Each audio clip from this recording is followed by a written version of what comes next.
You know what? Go ahead and start it early. Ball, we're dropping. I'm gonna switch over to the camera. Boom. All right. So yeah, shaved my beard. I look a lot younger all of a sudden. But let's take a look at what has been going on. I didn't want to leave it on the start screen way too long. Price action since last week. I think the last time I had posted, price was back here. If you followed me last week, we're talking about Bitcoin and the trade idea that I had last week. This is a 1 hour chart. So let's zoom back out to the 4 hour where the idea was made. So essentially last week, what I was looking at was a bounce back here off the 200 MA on the 4 hour up to this intersection of these moving averages. And yes, I was targeting that cross under there. And to look back at the idea here when I posted it, didn't gain a lot of traction on TradingView, but honestly, probably one of the best ideas anyone posted last week as far as I'm concerned. It was just so accurate, and I'll go over that in just a moment as to why. But essentially, we wanted to buy in right here, and I was talking about that potential cross under coming up sometime over here. Let's take a look at our entry on this. This entry, I thought it listed the entry here. Maybe not. Right around 61K. Where do we get down to? Yeah, right around 61K. You would have bought in, I think I said to start buying in at 61.8, ladder down all the way to 60K. We didn't get that far, so your average price was probably right around 61.3, 61.4. And then to set your take profit up here, it was set at 69.10. Let's see where we got up to. No way that was set to 69.10. That's way too high for where we were at. See, the target shows you something different on the screen. When we look over to the right, it shows you 67,978. I'm not sure what's up with that target, but let's just say 68K.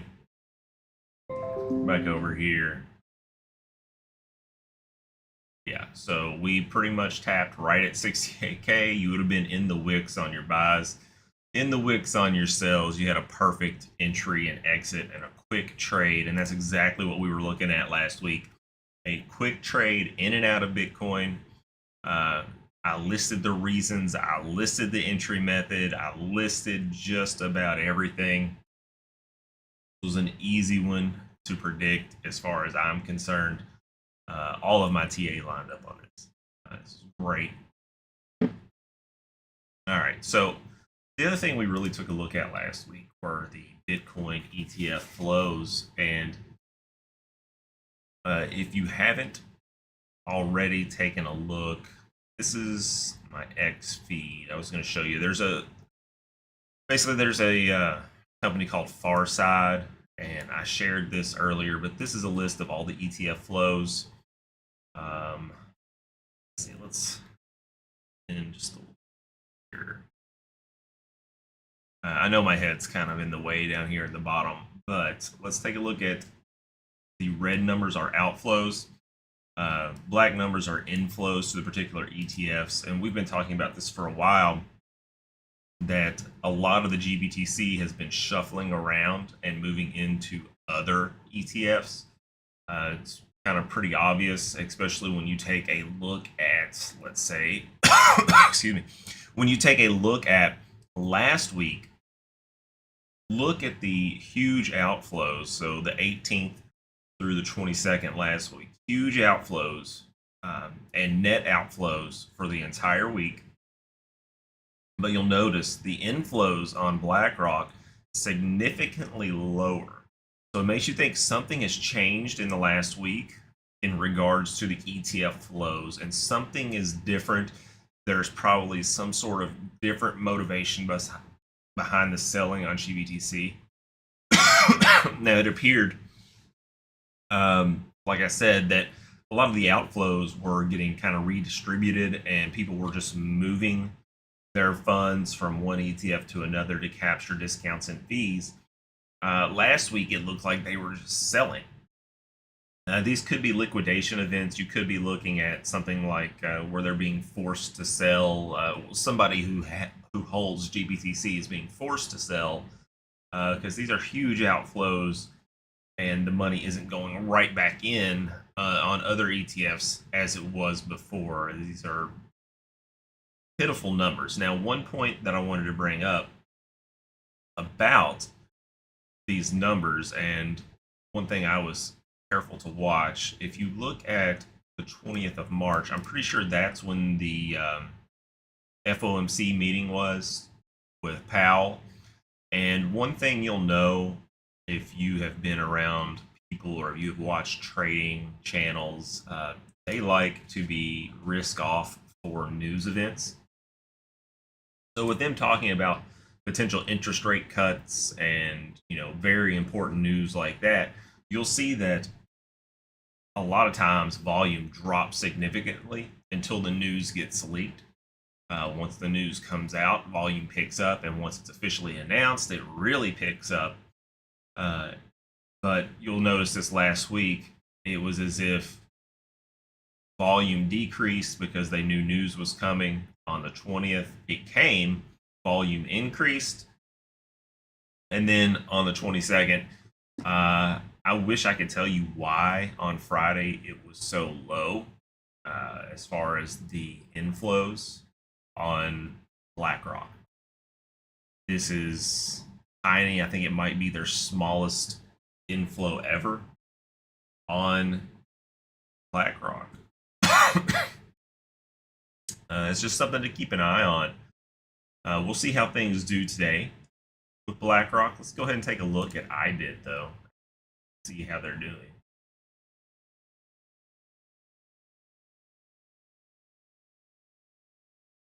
Volume is already at 1 million. Friday was, oh no. Volume currently is only 321.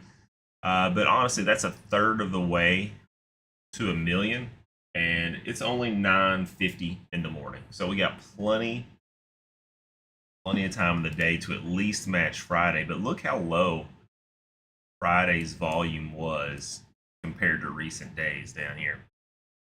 This is where we're at today. We're on a decent pace, but Friday was incredibly low volume for whatever reason. As far as when you go back and look at the history of IBIT, that was its worst volume day since February 23rd.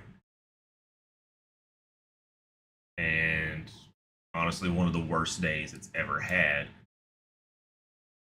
Something to keep an eye on, of course, and we will continue to do so. But as far as IBIT is concerned, you look, it bounced off the 50 MA. So if you're trading this product, the iShares ETF, it is respecting PA on its own chart, which is something to be mindful of. You'll notice it also respected the mid band here, mid band here. We had that touch and try to go, but we're looking at 50 MA support on that. Let's compare that to the Bitcoin chart itself. That was on the 4-hour. So we're still kind of stuck beneath this 100 on the 4-hour. It's looking like it's wanting to test it quite a bit. You've got some trends pointing to potential upwards movement, but that doesn't necessarily always translate. Let's look at IBIT, and let's look at it from a daily perspective, because I did not realize that was the 4-hour chart. I completely forgot about that. So let's look at our current volume, 4.6 mil on the daily. So Friday was almost 40 million. That's not terrible, but it certainly was on the lower end. And considering flows were, the inflows were incredibly low, it makes you think that it was just a lot of day trading going on. But one thing that does look good here is that you have your bottom Bollinger Bands quickly rising up. So even if price were to come down, it would likely stall out at the bottom band for a touch and go, or just test of that bottom band resistance. Remember, these are standard deviations in price away from this mid band. They tend not to go too far away from those. They can often ride them in one direction up or down, but usually on their first test, it's not always a ride down, particularly when you've just ridden up or down the first test a lot of time down. But let's zoom out even further. Let's take a look at the weekly. Not much on the indicators here. Really kind of want to look at Bitcoin on the weekly. And one thing that I was really happy with for Bitcoin was on the weekly, we got this nice long wick down here at the bottom. Our Bollinger Bands are continuing to expand upwards. So even though we've had a wick up above where it is currently, bands going up on the weekly just kind of allows you some room to go to close. It's kind of hard to close like we did on this candle so far above the Bollinger Bands. And since we had extended above it so many times, and when we zoom out and look at the monthly, you'll see why it's even more crazy. Is that was like 3 or 4 standard deviations instead of just the 2, which is the standard for your Bollinger Bands. And the one thing I really like about this indicator that I created for the fancy Bollinger Bands is we can actually manipulate that. So let's take a look at the upper band deviation multiplier. Let's crank it up to 3. Take a look at things. So yeah, we got up to a 3. And you'll notice this is why I've created this indicator the way I have. You can see when price gets really extended when it hits a 3 times multiplier on the standard deviation as opposed to otherwise. Now let's go back and look at this on the weekly chart. And you'll notice even on the prior bull market, when you start touching 3 standard deviations, it's really hard to close above that for any period of time. We didn't even close above it. So still room for it to have done even better. Let me fix this and let's go back. That was the wrong thing. Well, that code is published. I'm not too worried about that. Let's go back down to your standard Bollinger Bands here. Let's take a look at the monthly. And this is where, when we're looking at Bollinger Bands, things get kind of crazy. Look at the monthly here. Nothing in this March candle has touched even the upper band. We have been trading above the monthly Bollinger Band the entire time. You may think this is kind of wild, but I mean, it kind of happens. Look at this candle back here in 21. This was January of 2021. Nothing touched it. And you'll notice there was a large wick on the top. It's similar to kind of how things are looking now. We got a wick on the top, not a huge one, but we've got a nice candle here. So I think this week is going to be a big week as far as how the next month and weeks are shaping up. This weekly candle is going to show us a lot. Like I said, I think it finished pretty strongly and looked pretty bullish to have a huge wick on the weekly. So what I would expect is I would expect a visit back up to the upper band at the very least. As far as volatility, this is something you just kind of got to keep an eye on until the end of the week and look at trends. It's way too early to predict where price is going to be on Sunday. But since the monthly and the weekly close here at the same time, this is going to be a fairly good event for recognizing the trend. Monthly, you know, we've only been at the upper band for a few months. That's really good. We're just well above it.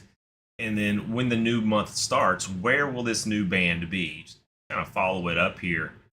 We're probably going to start above the next monthly Bollinger Band as well. So, I mean, when you're trading above Bollinger Bands on large time frames like this, you can expect a lot of volatility. So let's just go back and look at prior times where this happened. The 2017, or this is 2020 to 2021, excuse me, above it.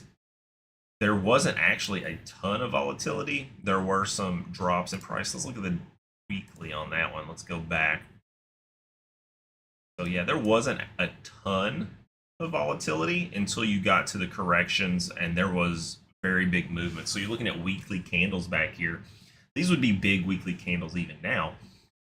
Top on this one is 41, almost 42, with the bottom around 28K. So you had a 14K range in a week. Similarly, you had about another 10 here, another 10, another 10, another 10. And I mean, look at this drop here. And even though it reclaimed and went to new highs, like this is a ton of volatility. You're trading above monthly Bollinger Band. This is just something you need to expect, and you have to pay attention to the trends. One thing you'll notice that's very different between now and 2020 and 21, look at these moving averages. One thing I like to look at are like ribbon type averages. And we have a white mid band here. This is your 20 MA on your Bollinger Bands, but I use the fancy triple moving averages, which is my own custom indicator, which if you follow me for a while, I've been using it very much. And it plots the 50, 100, wow, I got my mouse possibly behind my head there. It's got the 50 on the green, it's got the 100 on the yellow, and the 200 on the red. There's a lot of settings on this. We can change it if we wanted to. I don't. I like simple moving averages. They work just fine. But you'll notice there's kind of this ribboning effect where you have the 20 above the 50, above the 100, above the 200. This is on the weekly chart. So one thing that leads me to believe that our bull run hasn't concluded, or really even gotten started for that matter, is that we do not have that ribboning effect here. What we have, I believe, is some sort of echo bubble, and it doesn't mean that we can't begin to ribbon. It just means I don't think we're at the peak. So what I see is eventually we are going to start a ribbon trend on the weekly where you have this 100 back above the 200, and the ribbon is perfect again. What's going to have to happen to make that happen? Well, there's pretty much two scenarios. Let me zoom out here and fix the scale on the chart because we're going to have to. There's two ways you get a ribbon on this chart, and one is you just go straight up, and this gets dragged up with it over that 200 because it's moving faster. The 100 is moving faster than the 200, so the price goes up really quick like this, and you get that ribbon almost going straight up. Or let's remove that. Or what you get, actually, I needed to actually remove this. Or what you get is some sort of correction and stagnation, and then you get the move up. So essentially that gives that time to kind of catch up, and it kind of drags along, then it finally goes over and goes up. And worst case scenario, you have the crash, stagnation, pretty much get a little mini bear market, and then price finally takes off. If it were just an echo bubble, I would say that I tend to lean more towards it's just going to continue with all the news with the ETFs, all the inflows, just breaking record highs. I have a hard time thinking price is going to go down so soon. I have long-term positions, so I'm in no mood to sell anytime soon at the all-time highs of the previous cycle. Had we, extended up to 90 grand, 80 grand, I would have probably began a small DCA out, similar to a ladder position or a ladder order exit, except the way I like to do my entries and my exits is I like to start with small amounts, and when I ladder up in quantity and price. So basically giving myself opportunity for growth here. Do I really think that this cycle we're going to stop just above the all-time highs? No. Do I think it's going to happen immediately? Maybe. So what I'm looking at with my position that I gained 22K and below. So back down here, this is when I started buying 22K and below. Ladder out small amount, bigger amount, much bigger, and just keep going up. I'm probably not going to sell more than 1% of my holdings at a time just in case something amazing happens. But I'm not going to get stuck holding bags like a lot of people do between these cycles. And again, that's kind of what I think. I would really love to see the ribbons. Let's go ahead and take a look back at where these ribbons were in the past as well. Let's fix this. Oh yeah, we cannot do logarithmic. Forgot about it. Just zoom in. So this was 2020, 21. We'll need to take a look at BLX. It has more history, so we can see kind of what's going on actually back here. This is 2020. This is the 2017 peak. I need to just hide those drawings. That'll help a lot. All right, so you'll notice 2016, 17, you got that ribboning starting right here. So this goes all the way back to May of 2016 when the ribbon started. And your cycle didn't end until December of 2017. And your ribbon wasn't broken until July of 18. Something to keep an eye on. I really love looking at ribbons when they begin. It's just kind of a confirmation of that bullish trend. The way things have been going, we really didn't need to know this, because if you're paying attention and you're not just charting, you knew that there was fundamental changes in the market for Bitcoin that impacted the trading over the last few months and year with the filing of the BlackRock ETF. It was just obvious that this was going to happen to a lot of people.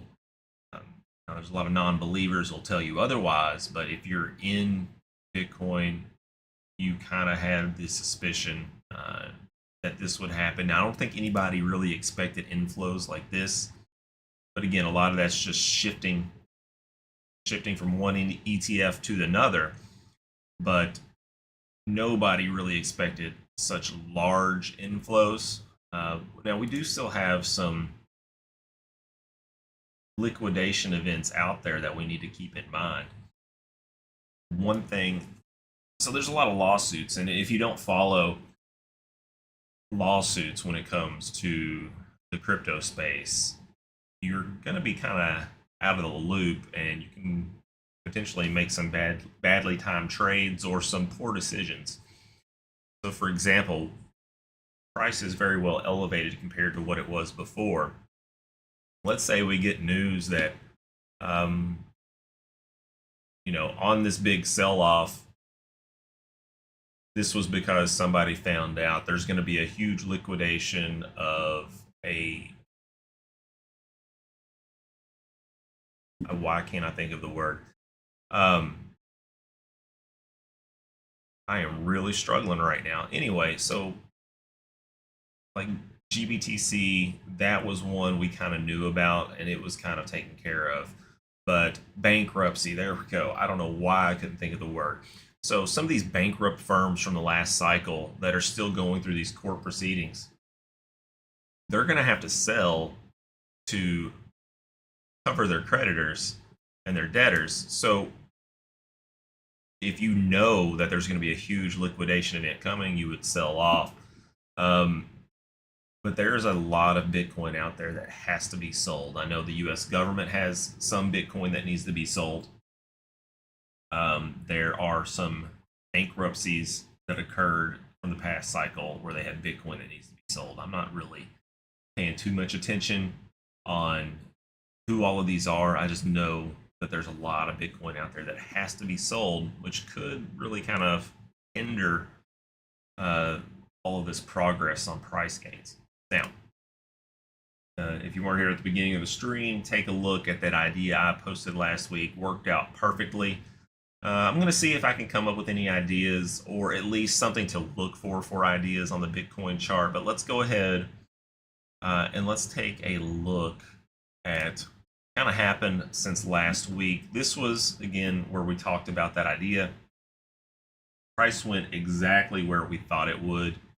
That was excellent as far as this idea is concerned. Hopefully we can nail something like that again this week.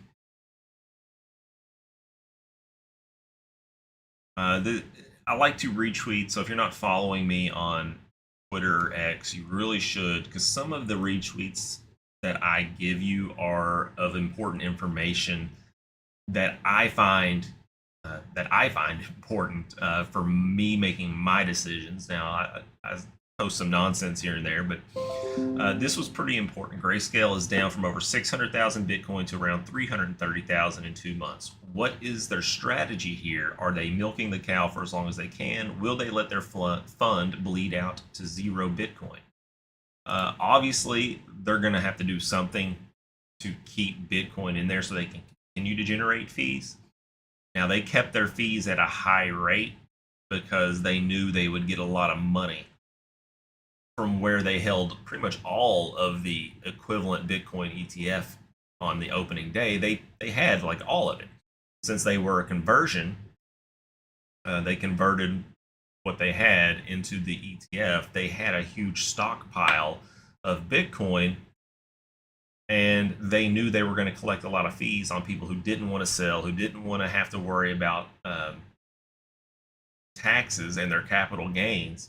They knew people were going to take the 1.5% hit. Now, I don't know if they realized just how many people were going to sell out, or, even if it's not a lot of people, just how much did sell out. Going back to the flows, I mean, just look at this. Tons of Bitcoin being sold. Millions and millions and millions. Hundreds of millions. Hey, it looks like we've got some good price action on Bitcoin. We'll take a closer look at that in just a second. But we're looking at them reducing the amount of Bitcoin they own nearly in half. How much do you think they're going to continue to sell? Do you think GBTC is going to continue to offload a ton and go down to roughly 0, and all the money is going to end up in BlackRock or Fidelity or one of these others? I imagine BlackRock and Fidelity are probably going to be larger than Bitcoin. I mean, not Bitcoin, but Grayscale. So it's just something to keep an eye on. Just how low will this figure go for GBTC? Keeping an eye on the outflows is something that I consider incredibly important for the meantime until a new trend forms. And last week, a new trend did kind of form. Like I mentioned earlier, you have the huge outflows, but the inflows on the other products just dried up. So this is something we need to watch this week to see if last week people maybe knew something, such as a liquidation. Why wouldn't flows continue to keep up here when they were going out just as fast here as they ever have, or if not faster? So you got to think somebody knows something about what's going on the back end. So let's look and see if this trend changes this week. I have a feeling, based on how things are going today, that it is going to change. I think we're going to get some inflows this week. Kind of what I'm looking at right now on the chart is really quick as far as TA goes. We had that bottom band touch here. I think we're going to have a top band touch. Now, as far as how long it consolidates, I don't know. We'll take a look at that again in a moment. So the interesting SEC losing every case versus Larry Fink filing for an ETF and depositing 9 figures as a test transaction on Change. I wonder who wins. Now, BlackRock put in 100 million USDC on Ethereum, essentially as a fund to trade on Ethereum.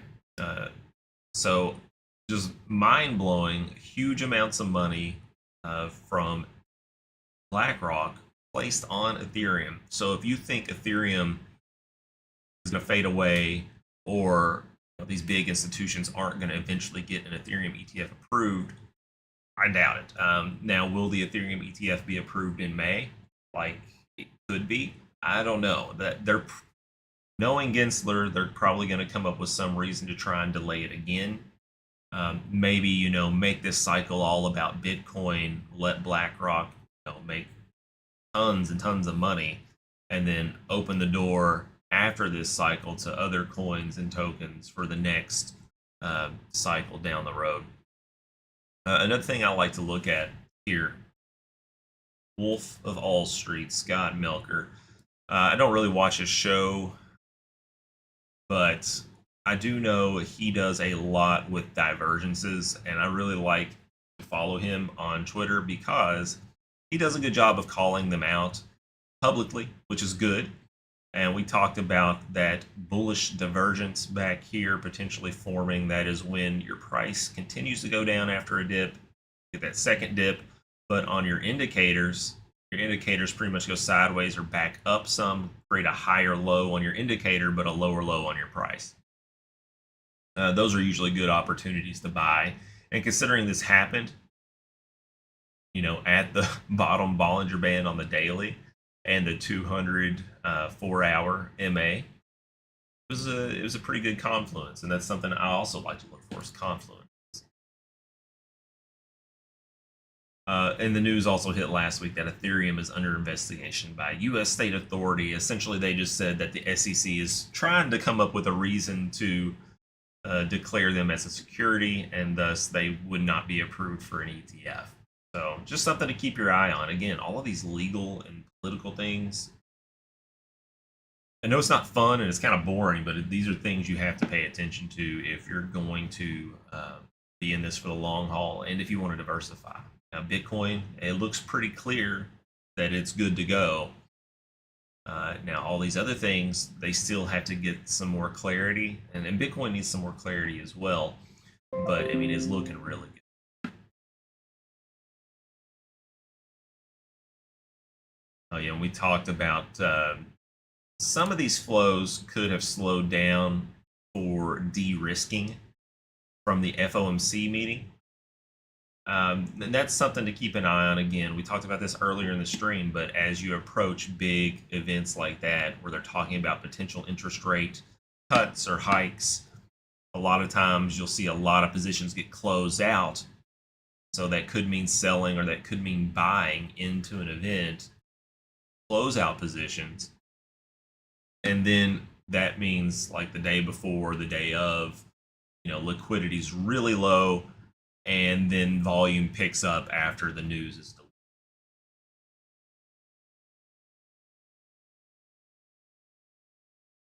delivered. We kind of talked about this last week, but the economy, they're talking about likely 3 cuts this year. And now some of this is just opinion from him, but just a quick summary there. Still likely 3 cuts. One thing we also talked about last week here is that Coinbase is kind of at the center of all of the risk in crypto right now. You might think BlackRock is a big deal. They are. But Coinbase is the biggest deal of all. If something were to happen to their custody providing capabilities, say, for example, they messed up with custody for a client, that's going to shake the market. Like I said, they're a single point of failure for the most part. Really, the only ETF that doesn't use them is Fidelity. Now, thankfully, Fidelity is fairly big, but Coinbase manages like all of these things.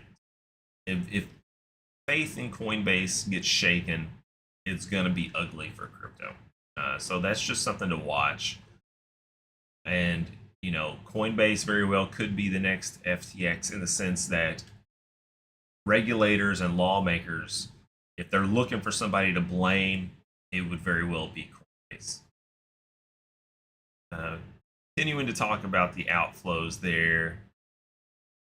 This was an excellent post by BitMEX. Want to learn about Ethereum ETFs? This was an excellent post here. They link to that. Look at it. Talks a lot about the Ethereum ETFs and staking. Since it's looking like Ethereum ETFs are going to be a thing, this is an excellent article you need to go through and read to really understand what's happening with the Ethereum ETFs. Now, one of the great things about Ethereum that I do like that it's already decreasing in supply. And with the greed of people, it'll work, at least for a while.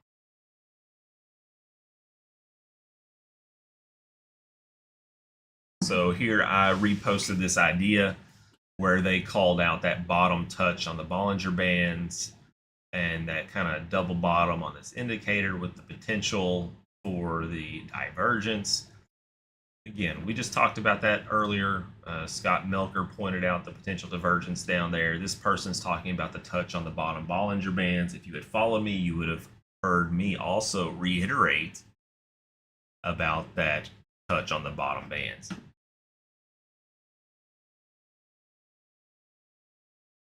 I like to follow Castillo Trading. I assume that's how you pronounce it. But he provides some interesting ideas. Now, I didn't necessarily agree with this, but if my idea was wrong, I want to find out where I would want to for my next position. So if we did not get that bounce here, I firmly believe where he was pointing out, if you can actually see this, but he called for support here, so around 57K. I would consider that an area where I would have looked at following this. And with this being his idea, he's done pretty decent, so I tend to follow him. And here is the link for the Far Side ETF flow.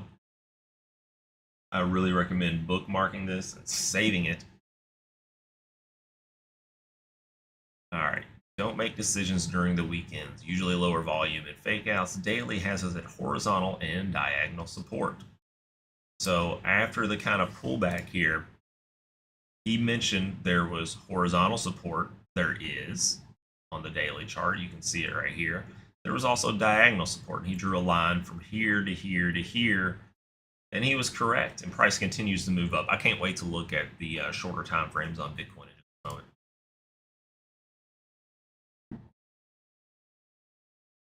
So again, we talked about how to get that ribbon to form and potentially a huge price increase very quickly. And I think this could be that when you look at this idea. So this is one thing I want to share. I'm not really sure. I think he's looking at closes here. Yes, good.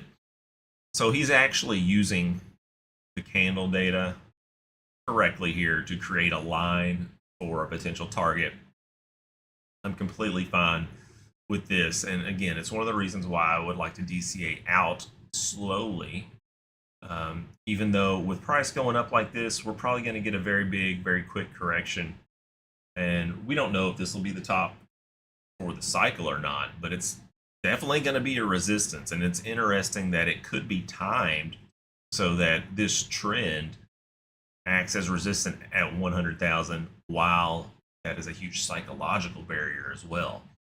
You know, going from 2 to, well, actually going from 5 to 6 figures, I should say, is a pretty big deal psychologically to get yourself to want to buy something. You know, a lot of people see a big difference between buying something at $9 versus 10 because it's another digit.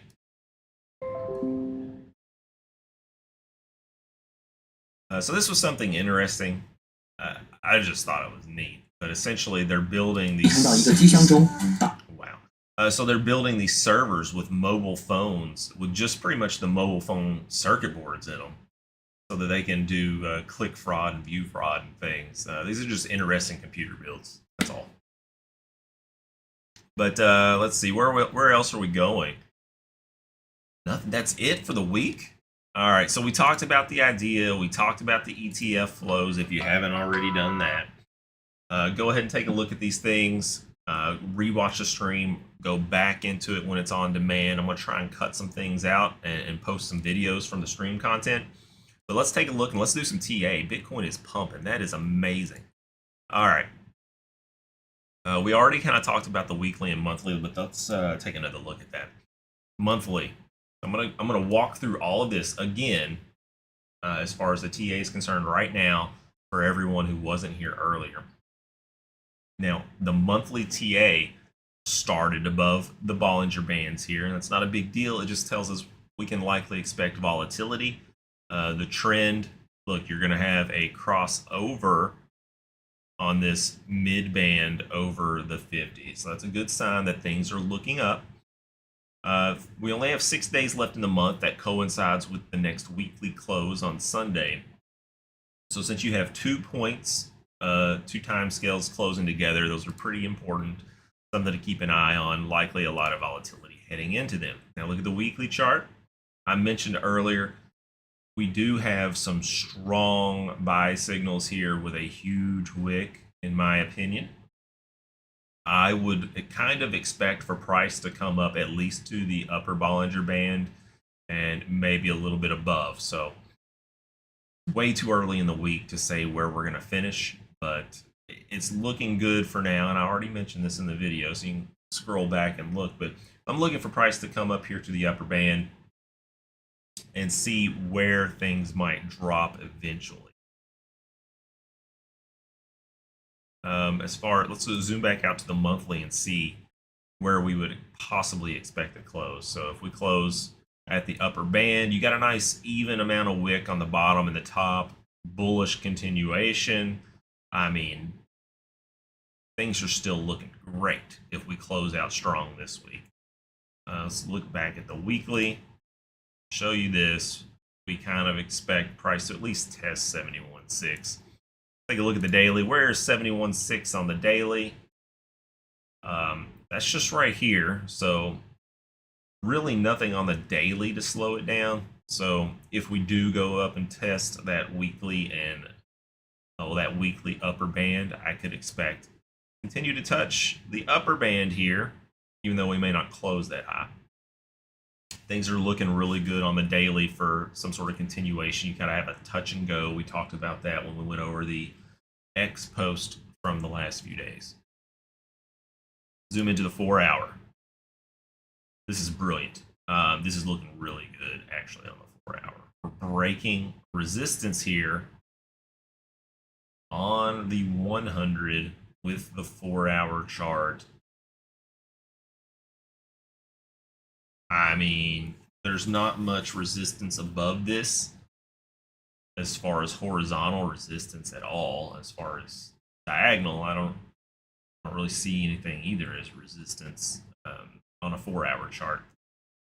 So again, when you don't see much on these smaller time frames, zoom out, that'll show you. So we're kind of expecting something in here within the next couple days. I don't have a great idea for a target right now for the end of the week, month.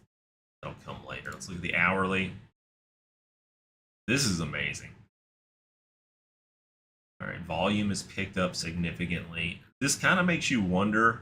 This price action is very similar to what we were having back in through here,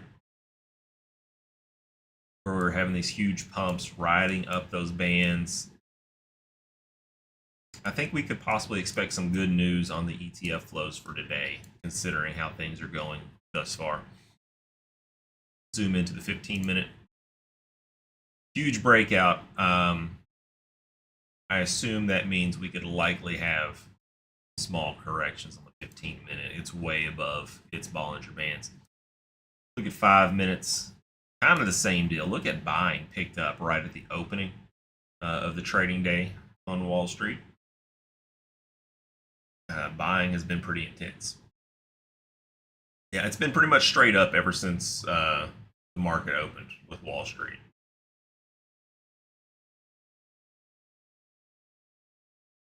Look at the 1 minute.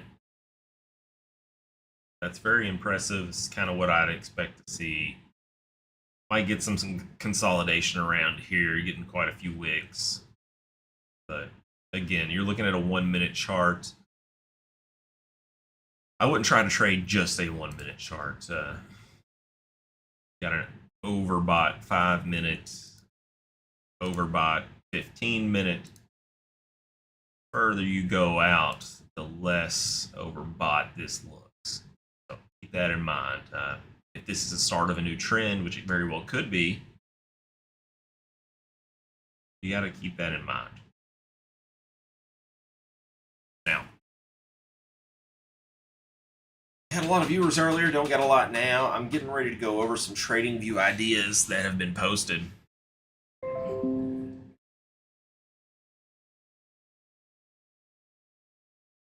But I'm very excited. Things look pretty good. Got to pay attention to those flows. All right, I'm going to pull up some ideas now.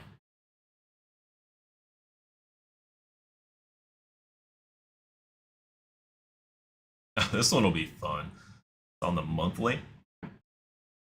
Updated an hour ago.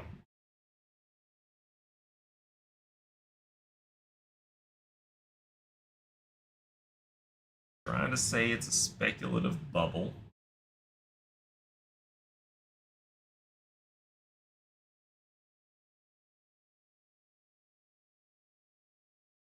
Moving goalpost on the value proposition. Let's see if they have any actually good reasons.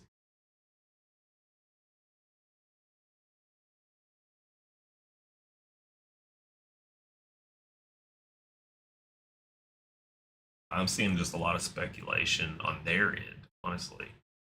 Bitcoin is becoming increasingly flooded with people with little to no market experience. Hey, that's kind of their opinion. On an anecdotal level, I see most people who I know have had great success long Bitcoin, either making full exits of their positions or heavily hedging them. Here we go. Indicators. Major OBV divergence. Small number of large sellers selling to large number of small buyers. That terrible? I mean, if you're thinking about crypto, wouldn't you want these things to get diversified? You would want more owners. You want things less centralized, more distributed. That's great. How is this bad? Excessive attitudes towards risk. Another opinion. Rise in problem gambling.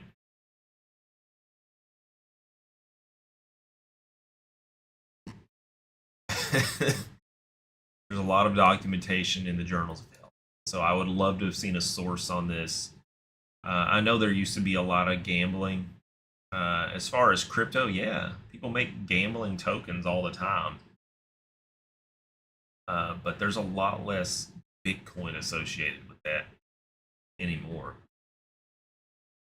A perception that Bitcoin isn't gambling / risky. Opinion. Doesn't them. Opinion. Thinking is a waste of energy.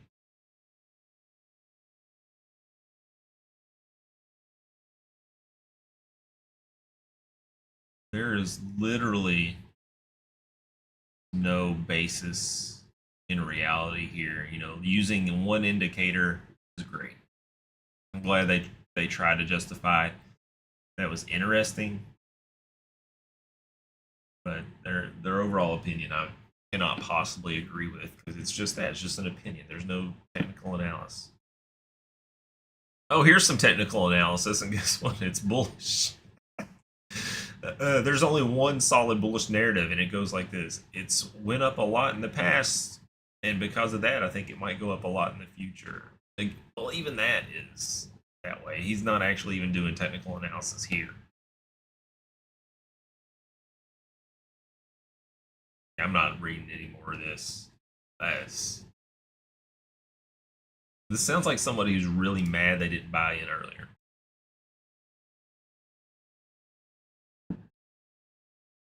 See if we got some good TA here.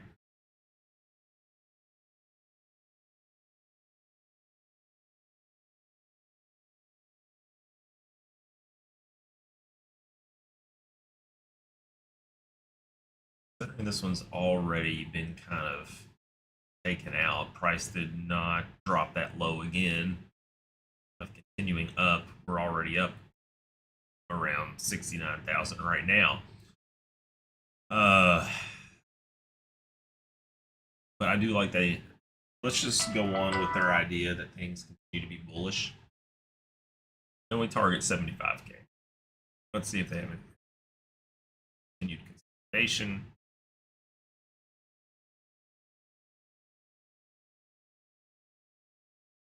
It's a very kind of complicated idea that doesn't add. Let's look at the newest ideas. I don't like to look at the popular ones because a lot of those are already old, and that's why they're popular, is because they've been sitting out there. the irregular top of the Bitcoin all-time high of March 2024. Regular top. Hey, they have an Elliott wave analysis. Bitcoin ended a 2-week correction.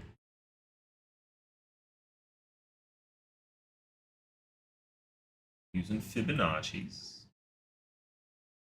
Hey, look, the 4-hour 200 SMA. That's what we were looking at.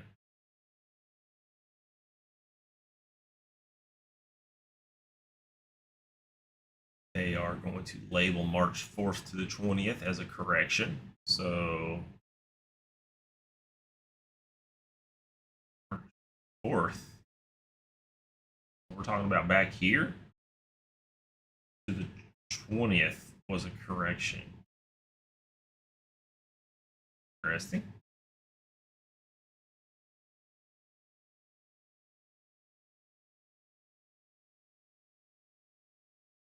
Talking about their Fibonacci trend line, LT channel, ST channel, and the 200 MA. See, this is what I'm talking about. You had a confluence of multiple indicators pointing for potential support here, and it worked. That's what I love to see. Multiple indicators coming together to show as support. I really like it for now. Added some more information here.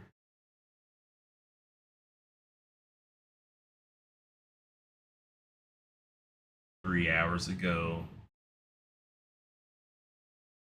they're looking for a test.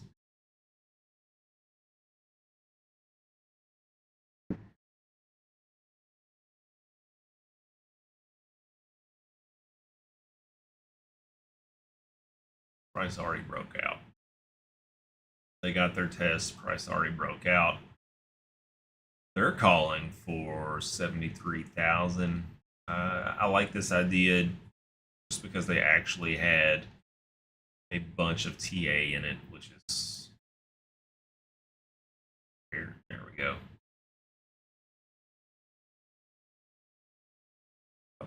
Oh, excellent TA. Very good job.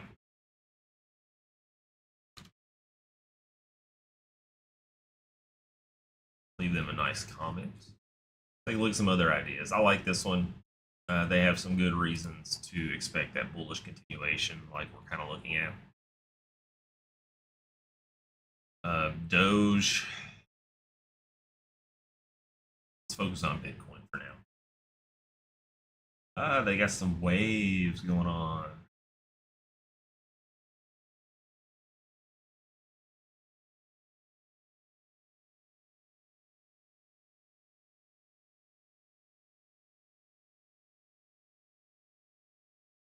A lot going on in that chart.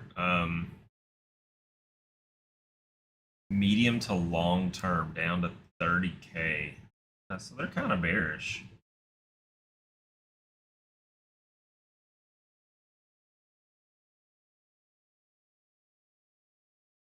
Not a lot of solid information here. They're kind of just talking about support and resistance levels. Not a lot of reasoning, in my opinion, behind why they think it's going to go lower. Especially when on their chart, it just broke out of this channel. And their target up here is fine.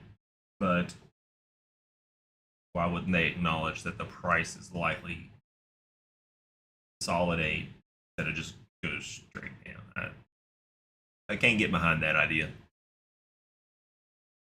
Not enough TA to back up their point. Bitcoin going to 80K before the halving. Could see that.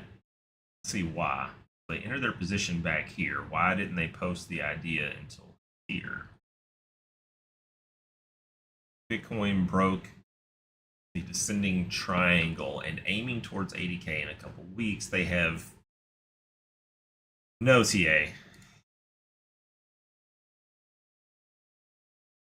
March 20th. Wednesday is Mercury Day. So this was last week. This was one of the new ideas, but it was last week. I think we looked at this even. Yeah, not a lot of great information here. These are the newest.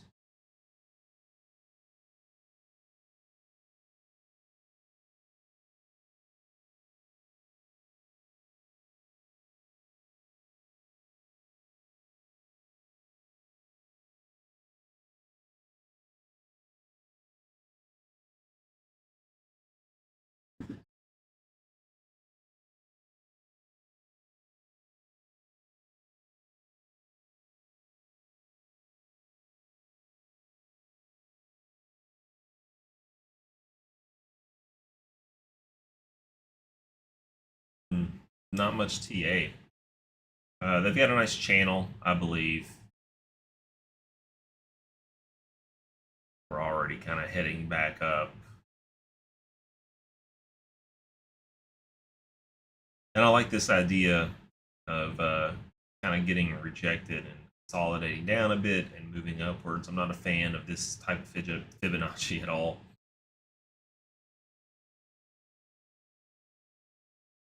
I just don't have a lot of reason to support SHS correction. This one's already been proven incorrect.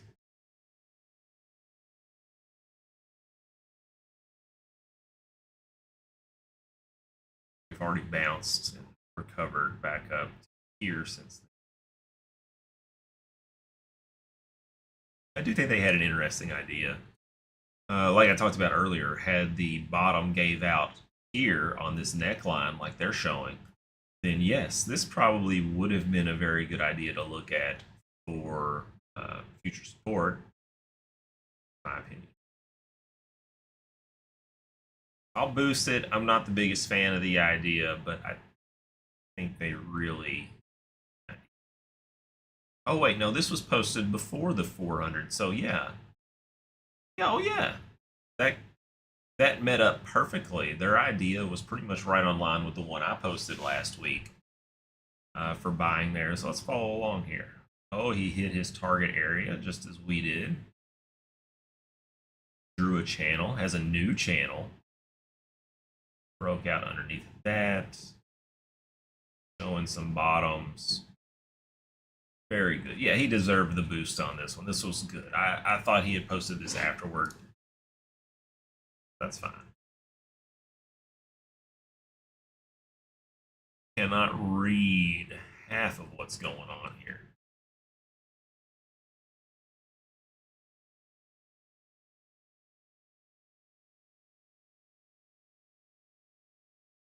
Sell idea at 68,420. Continue to go up here.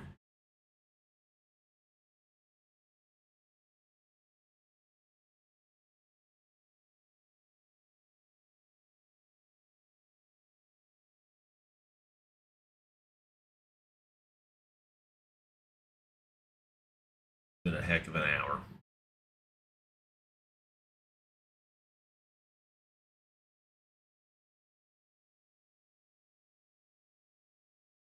I find it hard to believe price will come back down like they're wanting to show here.